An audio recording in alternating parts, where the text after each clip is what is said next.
ایک جہاز ایک غلط موڑ اور پوری دنیا رک گئی۔ ہم بات کر رہے ہیں مارچ 2021 کی، جب ایک ایسا واقعہ پیش آیا جس نے عالمی تجارت کو کافی زیادہ نقصان پہنچایا۔ دنیا کو تقریباً روز کا $9 بلین کا نقصان ہونے لگ گیا اور ایک بڑا کارگو شپ اچانک ایک تنگ راستے میں پھنس گیا، اور وہ تنگ راستہ تھا سوئس کنال کا۔ لیکن سوال یہ ہے کہ کیسے ایک جہاز پوری دنیا کو روک سکتا ہے، اور کیا یہ صرف ایک حادثہ تھا یا اس کے پیچھے کچھ اور بھی تھا؟ چلو دیکھتے ہیں سوئس کنال کو بہت قریب سے۔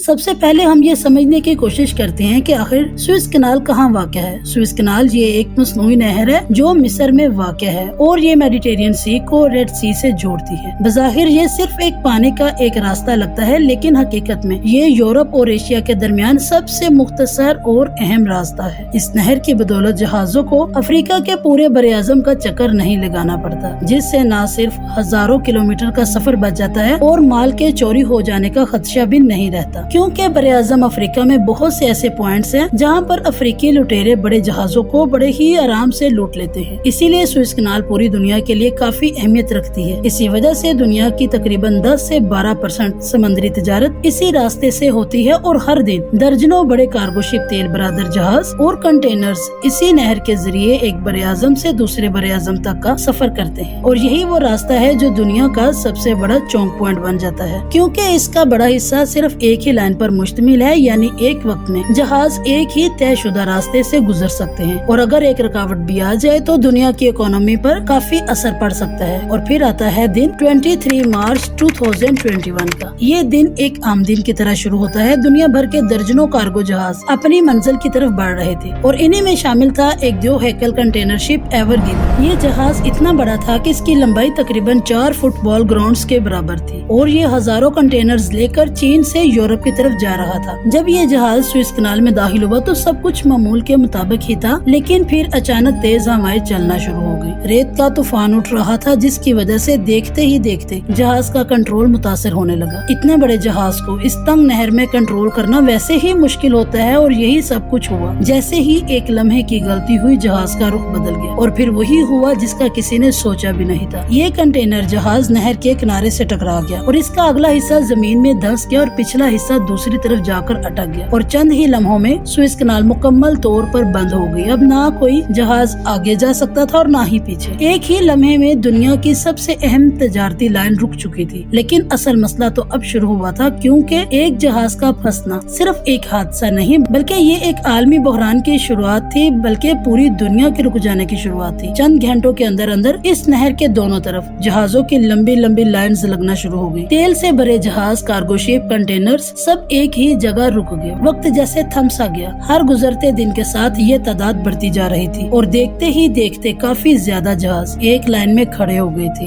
ہر ایک جہاز کے اندر اربوں ڈالرز کا سامان موجود تھا، اور دنیا کی سپلائی چین جو عام حالات میں ایک لمحہ بھی نہیں رکتی ہے، اچانک سست پڑ گئی۔ تیل کی سپلائی متاثر ہونے لگی، مارکیٹس میں بے چینی پھیلنے لگی، کیونکہ جب سامان بندرگاہوں تک پہنچے گا ہی نہیں تو مارکیٹس میں کیسے پہنچے گا؟ اور ہر گزرتے دن کے ساتھ اربوں ڈالرز کا نقصان ہونے لگا۔ اس ایک جہاز نے بڑی بڑی کمپنیوں کو بلکہ حکومتوں کو پریشان کر دیا۔ ہر ماہرین ایک ہی سوال پوچھ رہے تھے کہ اگر یہ سلسلہ چلتا رہا تو آگے کیا ہوگا؟ کچھ جہازوں نے متبادل راستہ اختیار کرنے کا سوچا، یعنی افریقہ کے گرد لمبا چکر لگانا، لیکن اس کا مطلب تھا کئی مہینوں کا اضافی سفر، زیادہ رسک، زیادہ خرچ، اور لٹیروں سے لٹ جانے کا ڈر۔ یعنی دنیا کے پاس کوئی آسان حل نہیں تھا۔ ایک جہاز جو کہ ایک تنگ راستے میں پھنس گیا تھا، اور پوری دنیا اس کے ہٹنے کا انتظار کر رہی تھی۔ اب یہاں سوال یہ پیدا ہوتا ہے کہ اس بحری جہاز کو نکالا کیسے جا سکتا تھا، یا یہ ناممکن تھا؟ اب پوری دنیا کی نظریں ایک ہی جگہ پر جمی ہوئی تھی، ایور گیون، جو ابھی تک سوئس کنال میں پھنسا ہوا تھا، اور ہر گزرتے دن کے ساتھ صورتحال مزید پیچیدہ ہوتی جا رہی تھی۔ یہ کوئی عام ریسکیو آپریشن نہیں تھا، یہ ایک ایسا مسئلہ تھا جہاں ایک چھوٹی سی غلطی جہاز کو مزید نقصان پہنچا سکتی تھی، یا اسے ہمیشہ کے لیے وہیں پھنسا سکتی تھی۔ سب سے پہلے کوشش کی گئی کہ جہاز کو سیدھا کھینچ لیا جائے۔ بڑے بڑے ٹگ بوٹس آئے، انہوں نے